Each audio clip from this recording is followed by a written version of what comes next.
ये आकाशवाणी रायपुर है। छत्तीसगढ़ी समाचार बुलेटिन के संग प्रथा शुक्ला के जय जोहार। प्रदेश में नगरीय निकाय चुनाई बर काली मतदान होही। एखर बर मतदान दल मन ला आज मतदान सामान बांटे के बाद पोलिंग बूथ पर भेजे गिस। जानवा के मुताबिक प्रदेश के 151 नगरीय निकाय के 2840 वार्ड में काली मतदान होवैया है, जेकर बेरा बिहनिया 8 बजे ले संझा 5 बजे तक राखे गए हैं। जम्मो नगरीय निकाय में इही बेरा में वोट डारे जाही। चुनाई बर जम्मो प्रशासनिक तैयारी लगभग पूरा कर ले गए हैं। उन्हें सुरक्षा के कड़ा इंतजाम घलो करे गए हैं। प्रदेश के जो नगरीय निकाय में चुनाई होना है ओमा 10 नगर निगम, 38 नगर पालिका और 103 नगर पंचायत शामिल हवै। उन्हें बिरगांव के 1 और भिलाई के 2 वार्ड में उपचुनाई होही। ए जम्मो निकाय में 40,05,000 ले ज्यादा मतदाता मन अपन मताधिकार के प्रयोग करही, जेकर बर 5,634 मतदान केंद्र बनाए गए हैं।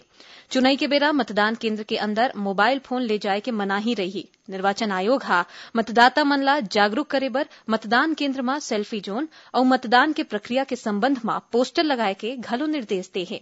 श्रम विभाग हा कारखाना और संस्था मन में काम करैया कर्मचारी मन बर काली संबंधित निर्वाचन क्षेत्र में छुट्टी घोषित करे है। उन्हें प्रदेश के जम्मो सरकारी कार्यालय में घलो काली सार्वजनिक छुट्टी रही।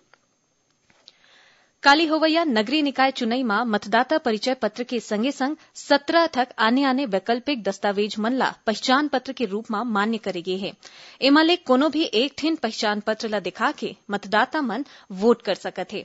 राज्य निर्वाचन आयोग हा जौन दस्तावेज मन ला पहचान पत्र के रूप में मान्य करे है ओमा भारत निर्वाचन आयोग डहार ले जारी मतदाता परिचय पत्र, बैंक या डाकघर के फोटो लगे पासबुक, पासपोर्ट, पैन कार्ड, आधार कार्ड, राज्य और केंद्र सरकार सार्वजनिक क्षेत्र के उपक्रम या फिर स्थानीय निकाय डाहर ले जारी फोटो लगे सेवा पहचान पत्र के संगे संग पेंशन दस्तावेज, MNREGA job card, smart card और ड्राइविंग लाइसेंस घलो शामिल है।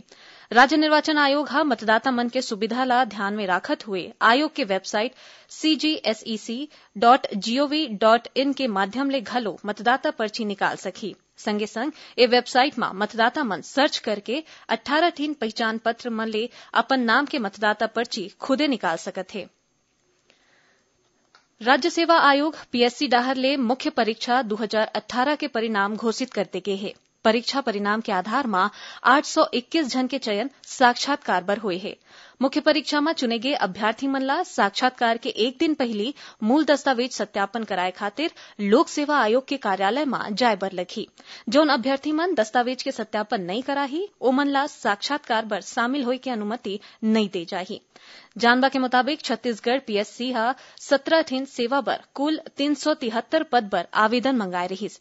प्रारंभिक परीक्षा के बाद कुल 4,128 अभ्यर्थी मन हा मुख्य परीक्षा में शामिल हुए रहिन। छत्तीसगढ़ उच्च न्यायालय हा आरक्षक भर्ती मामला में अवैया सुनवाई होए तक भर्ती विज्ञापन पर रोक लगा दी है। ए मामला में डिवीजन बेंच हा राज्य सरकार ला नोटिस जारी करके जवाब मांगी है। अवैया सुनवाई 13 जनवरी के हुई। जानवा के मुताबिक आरक्षक के 2,259 पद पर विज्ञापन जारी करे गे रहिस। फिर साक्षात्कार के पहले ए भर्ती ला राज्य सरकार हा निरस्त कर दे रहिस, जेकर बाद अभ्यर्थी मन हा छत्तीसगढ़ उच्च न्यायालय में याचिका दायर करे रहिन, जेमा एकल पीठ हा भर्ती में रोक लगाए ले मना करते रही।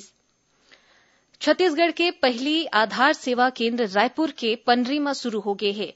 ए केंद्र हा भारतीय विशिष्ट पहचान प्राधिकरण UIDAI डहार ले चलाए जात है। ए केंद्र में हर एक दिन 1000 नवा पंजीकरण और पुराना आधार ला अपडेट करे जा सकी। आधार पंजीकरण और 5 ले 15 बछर तक के उम्र के अपडेशन निःशुल्क हवै।